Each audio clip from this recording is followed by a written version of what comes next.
So I just wanted to say welcome and thank you everyone for joining us this evening. My name is Bridget Lawler. I am the Preservation Director of Pasadena Heritage, and we're so glad that you could be here for this really important and timely webinar, Zone Zero, Facts and the Future of Living in the Wildland-Urban Interface. So as wildfires become more frequent and intense across California, new regulations like Zone Zero are being introduced to really help protect homes and communities in fire-prone areas. So tonight's talk will explore what the requirement for a 5-foot ember-resistant zone and around structures means for homeowners and neighborhoods and the future of development in these wildland urban interfaces.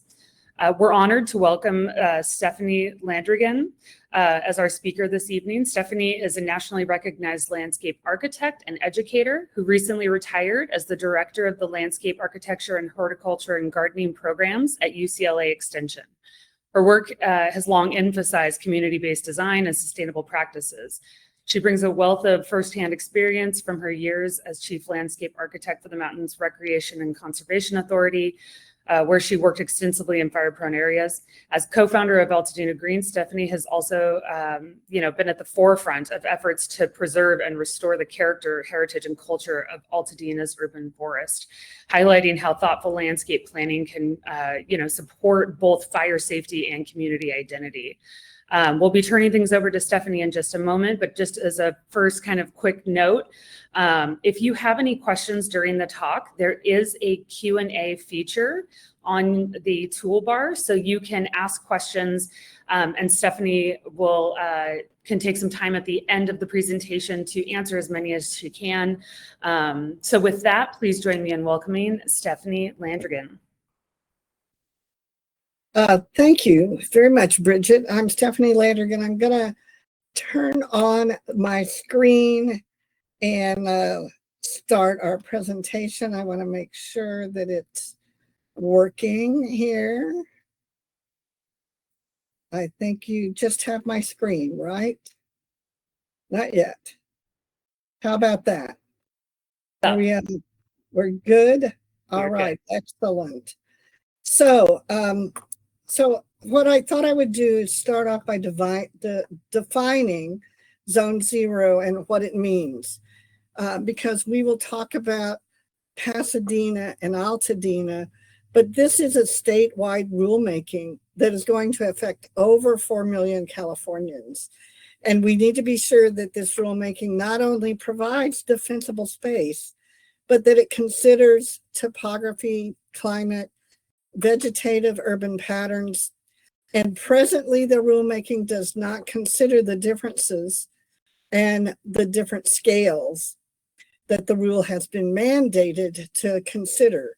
And so what we're going to talk about is how this will also have an effect not only on our climate, but our insurance, our home prices, and the environment. So let's get started. So,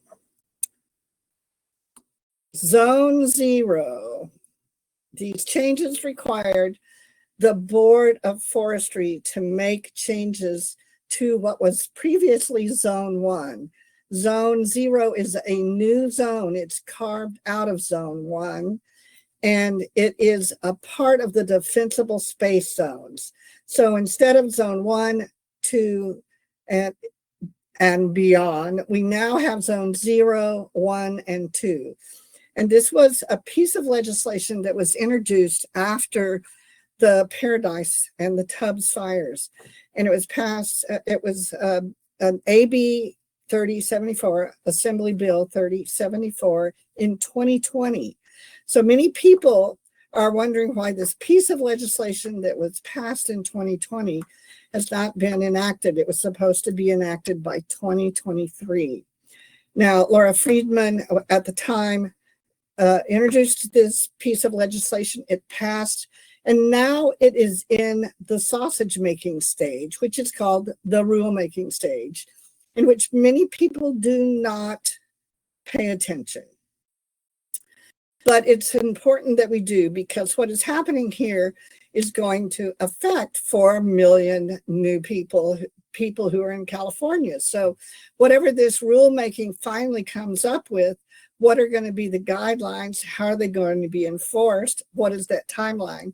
Has been happening without a whole lot of public awareness. And so let's hope I give you some information and help you understand this.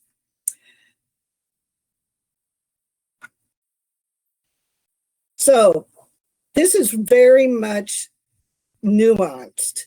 So if you live in a very high fire hazard severity zone in the local responsibility area, which Pasadena is the local responsibility area, or if you live in a state responsibility area, and there are some areas that are actually in the desert that are in the state responsibility area, you will be required to comply with the defensible space requirements and need to take proactive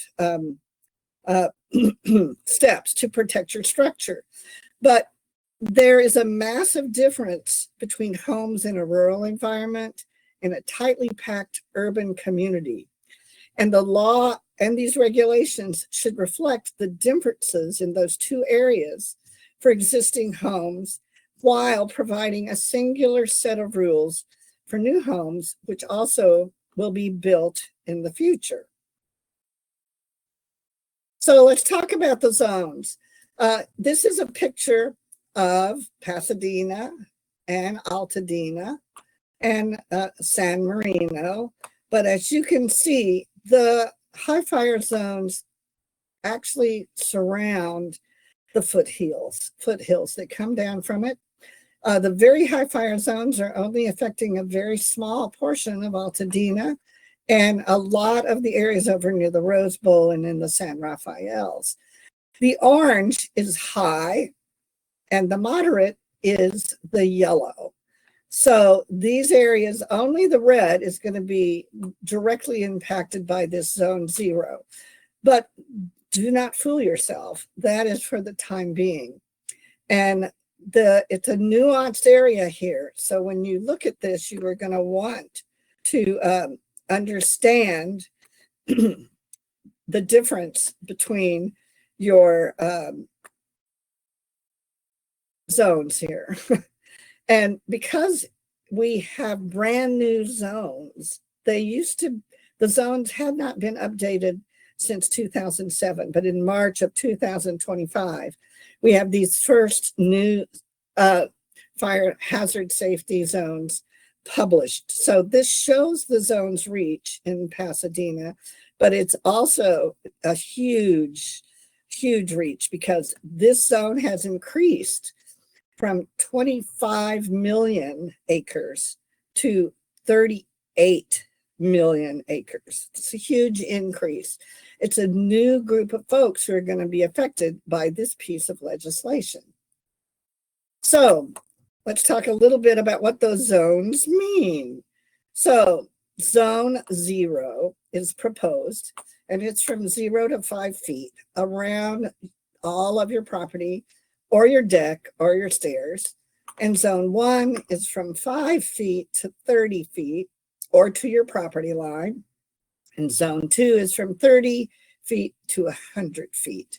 Now, looking at this diagram and knowing you live in Pasadena and you live up in Altadena or you live in Glendale, where I live, you will realize that this is not a very realistic depiction of what our homes look like. But let's talk about the zones, because the regulations are what are going to affect zone 5, which all of us have. The regulations, they will likely prohibit combustible material such as wooden fences, mulch, flammable vegetation within this zone. Now, there may be exceptions for certain non-combustible items and well-maintained mature trees, but presently it doesn't look like that's what it's doing. And once finalized, the rules will apply immediately to new construction in the state responsibility area and in the very high fire hazard zones. This is a huge concern for both the Palisades and for Altadena, because if you want to rebuild, you are now going to have you have no idea what these new laws are, and you will have to be immediately in compliance. Zone 1 has been around, and now zone 0 is being carved out of it, but zone 1 is being changed because zone 1 previously had some less severe changes to the trees, and they have now changed it so that if you remove dead leaves, pine needles, and debris from your yard, your roof and gutters, you'll trim overhanging branches to at least 10 feet away from chimneys and 10 feet away from the roof. And you need to keep trees pruned, clear flame up. Much of this is common sense. The only change that has occurred is that instead of 5 feet from the roof line, they've increased it to 10 feet. And I will discuss some of the concerns with that type of restrictive setbacks for a living plant. And then zone 2 extends all the way out to 100 feet or your property line. And interestingly enough, it too has requirements for setbacks from trees and canopies that you will be subject to, including mowing your grass and not having any ladder fuels. So here's a close-up of what zone 5 is. This is immediate zone 5 here, and then you come out and you see the others. The legislation that was written that the rulemaking is supposed to follow called this an ember ignition resistant zone. However, the Board of Forestry has been calling it a non-combustible material zone. And these are two different ways of thinking. Ember resistant means that you can resist the embers igniting. Non-combustible means nothing that burns is going to be there. And why is distinction important? Because it's going to affect what you have around your house for 5 feet. So you would have no wood mulch, no combustible plants. Actually, they've actually extended it to no plants because they would like you to have all concrete walkways, pavers, pea gravel, or rock mulch. And at one time you could have very low ground cover, sparse, low woody herbaceous plants. That's gone. Trees permitted if trimmed 10 feet away from the adjacent building ridgeline. And they've just modified this 5 feet from the sides of the home. Now, what's going to be interesting is that if you have more than one story or you have 2 stories, the tree trimming is going to be the issue. It has to be 5 feet away or 10 feet from the roof line. And you have a 3-story building, or you have a 2-story building and you have a pitched roof. There are very few trees that even when trimmed will meet that requirement. We'll cover a little more on that, but it's going to also affect any multi-story. And this applies to all buildings in this zone: commercial, industrial, school. Cal Poly is in this. Actually, Glendale Community College is in here. UCLA is in this zone. The Claremont schools are in this zone. It's going to affect universities, industrial, home, in setting back all of this landscaping. And this is an important piece of information to remember. Oh, sorry. Okay. Because here's how you trim a tree if you assume that it is something that you can set back without it being a living piece of structure. So if I have to trim back 10 feet away from this eave and 10 feet above the top ridge line, the form of this tree is going to be affected. You also will have to trim. Now, this is probably a bit severe here, but you could trim it up this way from other flammable material to stop it being a fuel ladder. But we're going to have, if this tree is an oak that was in Altadena, it was burned by the structure, not versa versa. This tree did not burn the structure. It did not ignite. It was ignited by the structure. So let's look at plants and protection and in the zone 0. So we have here a home in Altadena. This home, unfortunately, we lost. They were able to save the back building. The fire did not. And you'll see there's a lot of vegetation that survived. This home did have the boxwoods catch fire, but they were able to put them out. And this urban edge, this vegetative barrier protected this home because it had high moisture. And if it's healthy and it has high moisture, it is going to resist ignition. And that is something that it's important in what we're talking about, an ember-resistant area. Here's the other side. Here's where the home we lost is. But even this poorly maintained vegetative area, and we don't know if this is after the fires, whatever, but I would say it was not as well maintained as it would be expected.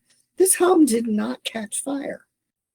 There were embers that did get through, but because this had an ember protection, vegetative buffers slowed down the embers, which gave it a chance to be protected. And if we want to talk about vegetative barriers, there's been a lot of new science research on both Palisades and the Eaton fires. In the Palisades, there is evidence that some of the vegetative barriers actually protected homes from the fires. And this vegetative barrier would not be allowed in the new Zone 0 regulations. So you would have nothing here, no vegetation in this area. And this home would have continued, this home would have ignited this home, because the reality of these fires is, what is the fuel? And if it's not the tree because it's moist, it is the building because it is dry and it's fuel. So this is an important piece of information. Max Mortiz is one of the CAL FIRE scientists out of Santa Barbara who's been out here doing a lot of review of these properties. So let's look at this. This is Zone 1, and this is what Zone 1 looks like in the wildlands. Frankly, if we had another house here, this would almost be exactly what was there. You can grow some grass in here, and if you want to, and might, but as you can see, the stark expectations of what this defensible space looks like is very tabula rasa. So we also need to remember that when living plant material is heated by a nearby energy source, even such as a fire, the moisture inside it has to be driven out first before it can ignite. There's no way we're going to have to worry about that. But this also brings up another concern that fire scientists have brought up. And that is that this home is susceptible to embers and fire directly affecting the facades of this home from whichever direction the wind is coming in. So here we're looking at defensible space as we see it in anything you read in Zone 0. This is the graphic you're going to receive. Let me tell you, this is the graphic that is real. It is the 5-foot area around the building, and then we have the 30-foot area around the building, and it's the 30-foot area from here, the 30-foot area from here, the 30-foot area from here, and then we have the 100-foot area that comes all the way out here. So the street trees are going to be gone also because they are in the area that will be affected by the zone 0, 1, and 2, and zone 3, which goes even further out. This is what is not being discussed or drawn by the Board of Forestry. We do know that City of LA, the County of LA did this drawing, which I think is the reality of what we are looking at here. And topographically, some of these things make a big difference. So if there's a slope here, you're going to have different fire elements. And if this was an ADU, it can come all the way to your property line.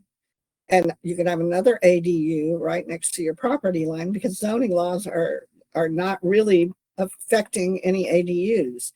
So we're creating a fire risk in a lot of ways that are going to be very difficult for us to deal with in terms of our urban context. If we lost the trees in this neighborhood, and just drive up to Altadena now and try, it's much hotter, much hotter.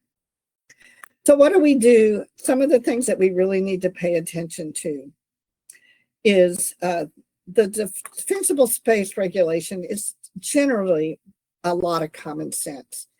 And the section on home hardening should clearly be the priority, because it doesn't matter if I remove all your vegetation, or I take your trees out, or I take your vegetative barrier out here, because then your house is vulnerable. And guess what? The reality is, have you hardened your home? Have you taken all of the fire ladders that might be wood fences away? You can put in all sorts of different barriers. You can have wrought iron. They also do not want you to have vegetation on the wrought iron. The other interesting part is that if you have a shake roof, probably you should change that. You should have fire resistant roofing, because roofs are also another intake for your flames. You need to have all your vents in very small wires so that you can have prevent the embers from coming in. Many of the homes that were in the two areas down here in Southern California, the Eaton fire and the Palisades fire, burned from inside out. They got into the vents, into the basement or the crawl space vents, and they burned top to bottom. And that is a very difficult way to defend a home. The double pane windows are important. But also what we have found is that if we had vegetative barriers that prevented some of the embers that were driven by the potential Santa Ana winds, basing on the climate and the wind formations, some of these homes survived. So let's talk about what is really important here in defensible space. We really have to think the house out. And we should think, what is the edge of the house doing? Have we boxed our eaves, or have we painted it with fire-resistant paint? Have we added screens to our actual intakes that the embers come in?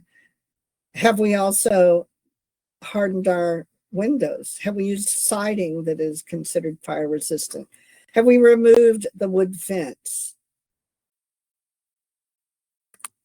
And then once we've done that, then let's talk about the landscape. Let's talk about the selection. Let's talk about the location.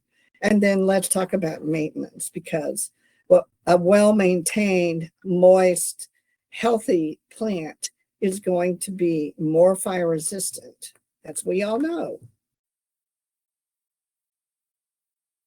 So, and if you are on here and you are a survivor of either the Eaton or the Palisades, my heart goes out to you. This is a terrible event, and I know that you all are still processing this. You're going to be processing it for a long time, and the rest of the world has moved on, and you are still trying to get a building permit.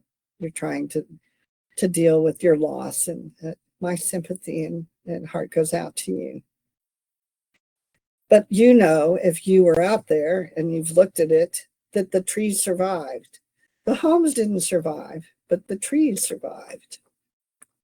And that was one of the most striking patterns in the aftermath.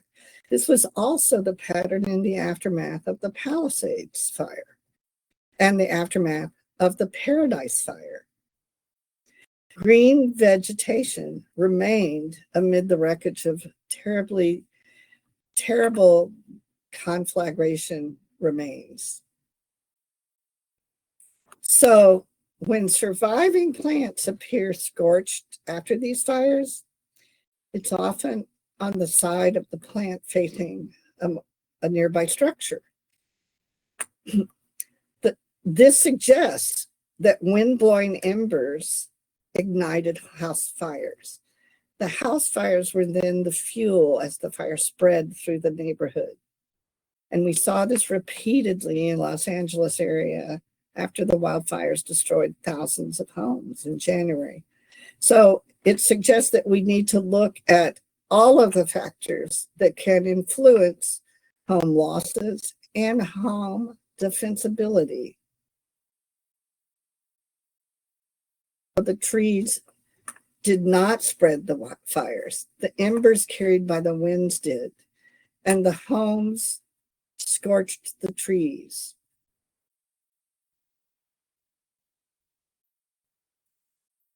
And certain trees survived, according to CAL FIRE, because they have a natural adaptation to withstand the fire, such as thick bark, a shape that sheds embers, and can protect the structures underneath it. And many of them were just singed. And that means that many of them that were scorched are coming back right now. And there's some evidence that trees can help cool communities and counteract the climate change, which the heat increase is part of our, red flag days. They're the hottest days. So trees can lower the outdoor temperatures by as much as 9 degrees. And in urban parks, which could be vegetative barriers, in very larger urban parks, sort of Farnsworth, we have a cool oasis. If it's large enough, it even affects the local wind pattern.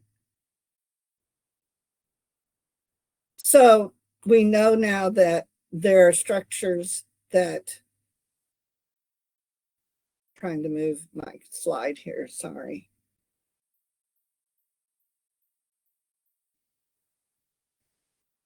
Okay, thank you. We have structures that were protected in Altadena by their oaks. Now, we may say this is, a scenario science. You don't know if the science, what the winds were or everything else. But a lot of fire science is scenario science. And if we do it in a controlled lab, it's very different than going out and looking at the evidence. And evidence-based science looks at the prevailing winds that existed and the trees that were survived, looking at materials, distance, and a lab event is totally controlled, which a lot of these wind-driven events are not. So we know that trees were not the ignition, that structures were. And also, I just want to remind you, it was not a wildfire. It was an urban conflagration. Because when the structures are igniting each other via radiant heat through wind-blown embers as fuel, it was not fuel management vegetation that led to the massive losses. We have the evidence that there were so many trees that survived after the fires. And yet this piece of legislation is proposing to remove potential ember-resistant windbreaks.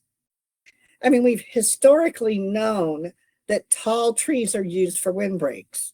They've been used on ranches forever. So if our fires are being wind-driven, and that wind-driven embers, then we have vegetative protection in mature trees that are windbreaks. They can break that ember traveling. And here we have, this is in, again, in Altadena. I've been working a lot in Altadena to reassess some of the plants to try to encourage people to keep their mature trees. And we have Holliston here, Avenue, and Palm, and Rubio. And as you can see, we lost the homes of the wind side coming in from the east, but this vegetative barrier kept this whole area very safe. However, what happens with wind is it takes a turn in at any opportunity when it's coming. And then there is a Venturi effect, which can actually accelerate the wind and also the embers once they get in here. And it was so fast that many of these trees were unharmed, just scorched. So unharmed may be a bit of a stretch there. And so what were the trees that survived? Well, many of them were the oaks, but I saw stone pines that looked terrific. And then we have the deodar cedars. And I'm going to talk about the deodars here. This is a pretty bad picture, I'm sorry, but this is Santa Rosa, and this is known as Christmas Tree Lane. This is after the fire. Here are some of the remains of homes. And this is where the wind came from. The Santa Anas come from the east. And as you can see on the western side, these homes were protected. And these are well-maintained deodar cedars, moisture resistant to embers.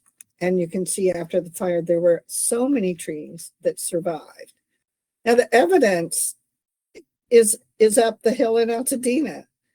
We have seen trees and vegetation that if we are thoughtful in our placement of it and we maintain it, they can be part of our defensible space. And that is not being addressed in this legislation. That's part of why I'm having this discussion with you, because the benefits of mature trees, outside of the fact that they provide oxygen and they clean our air and they filter rainwater and they protect and prevent erosion, they provide habitat, and many times they cool the area, is that they also can be part of our defensible space. And we believe that California's proposals, and that's the Board of Forestry's proposal right now, emphasizes on highly prescriptive vegetative removal. And that is, I think, ill-informed. Much of the science counters this as a way to deal with a defensible space. It should focus on maintenance, and it is very overly simplistic, because unless we have complementary requirements for both home hardening and clearing of, I would say dead and dying vegetation, removing deleterious materials from your home, realizing that risk, we're not going to have a very good defensible space, because the unintended consequences of removing vegetation is unthinkable. Because what we're going to do is we're going to have increased air conditioning, increased heat island effect. We are going to have people dying from heat-related deaths. And we are going to have more flooding because we're going to be removing the trees that hold in the moisture, that hold in the soil. We need a piece of legislation that is holistic and that is responsible and deals with scalability, instead of coming up with a piece of legislation that is trying to make one size fit all.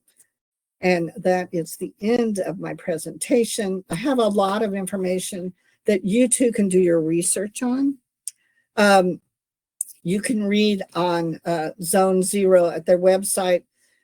This is much of what I've given you is straight from the Cal Fire Board of Forestry site. I've tried to be as fair in presenting what is there.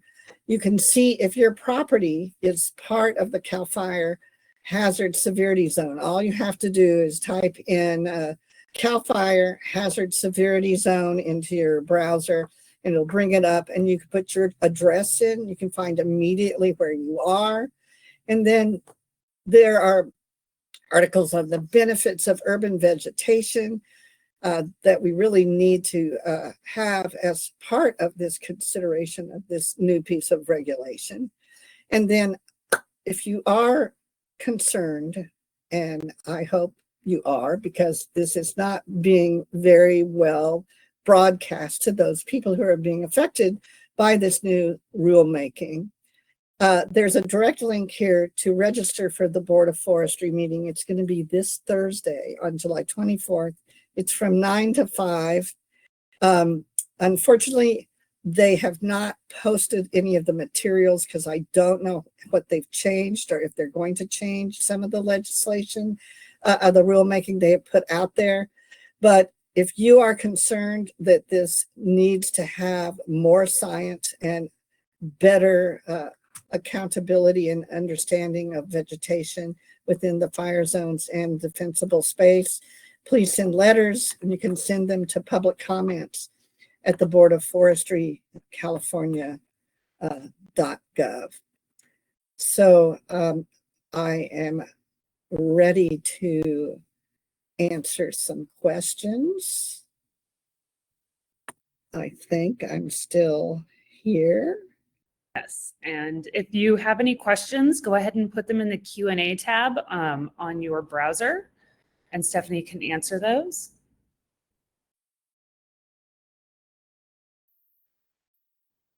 If we have any come in.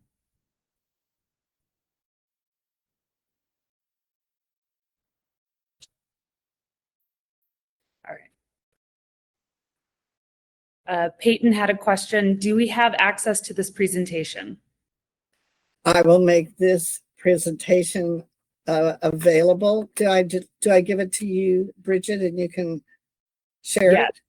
Yes. So we will be posting this conversation and this presentation on our YouTube channel. This is all being recorded so that we can share out and get this information out ahead of the July 24th meeting. Any other comments? Thanks, Stephanie. Great presentation.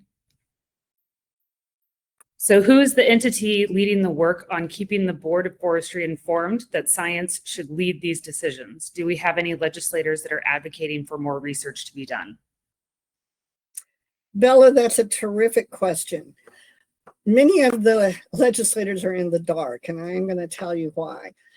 Most of our legislators have been reelected or are new legislators since 2020, when this piece of legislation came out and passed.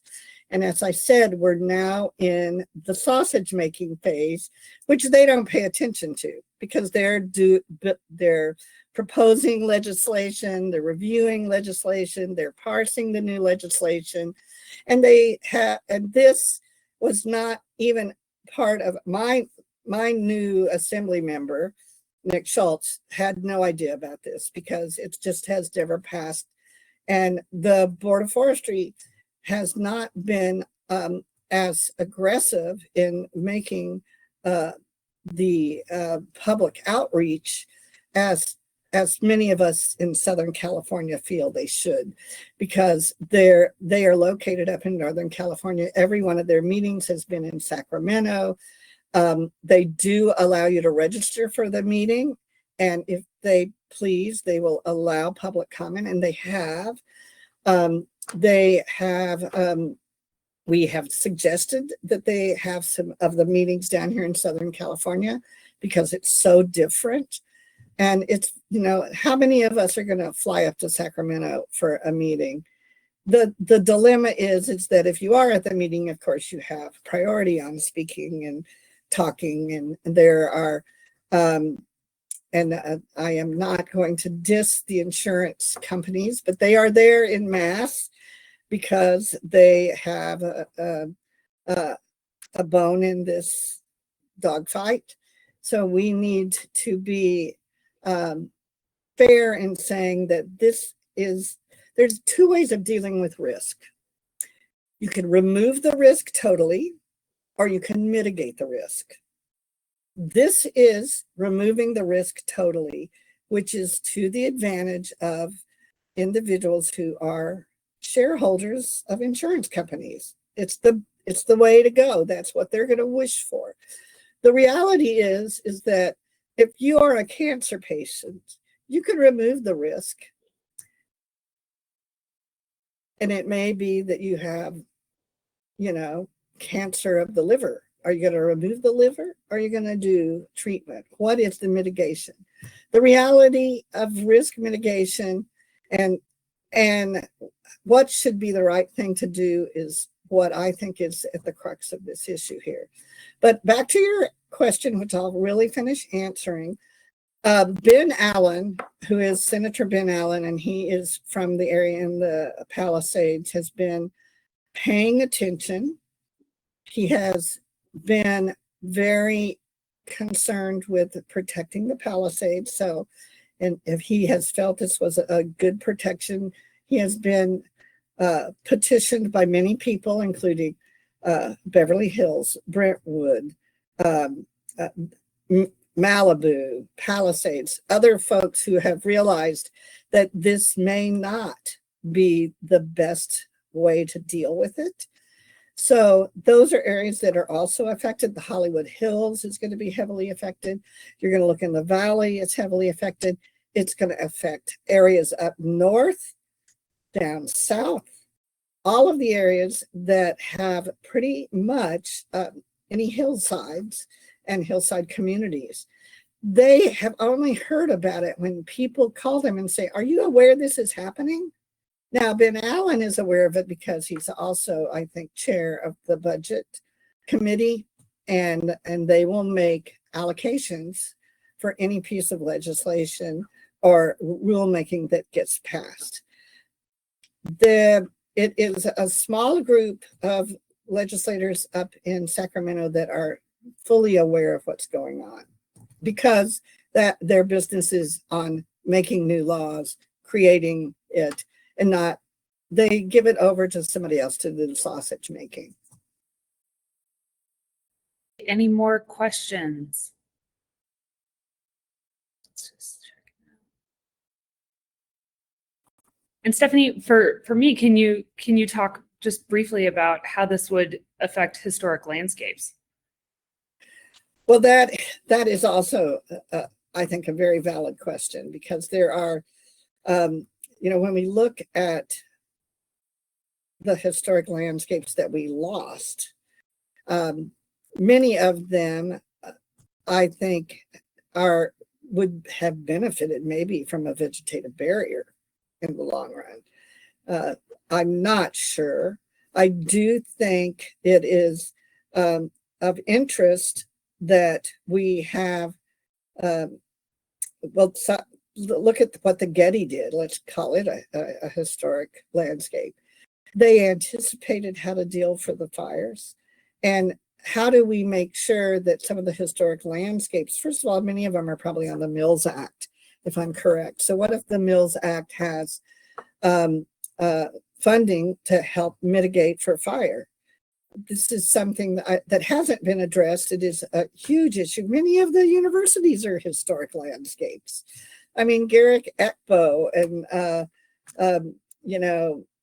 I'm trying to think of his name now, and he's Ralph Cornell did, but many of the landscapes that are there, and, we have fabulous gardens that are in this area. So what is the reality of how do we have a reasonable expectation of vegetation and home hardening?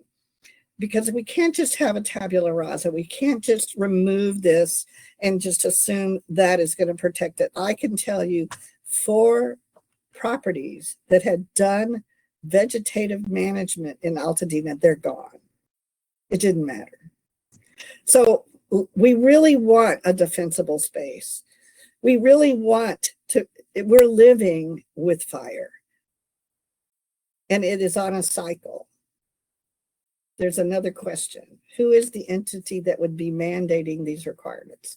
Well, they've already been mandated by a piece of legislation that was signed into law in 2021. It was it went to the legislature and the governor signed it into law.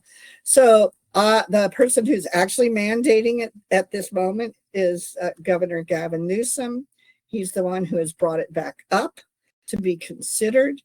He has given the Board of Forestry, all of whom are his appointees, the mandate to have this done by December 31st, 2025.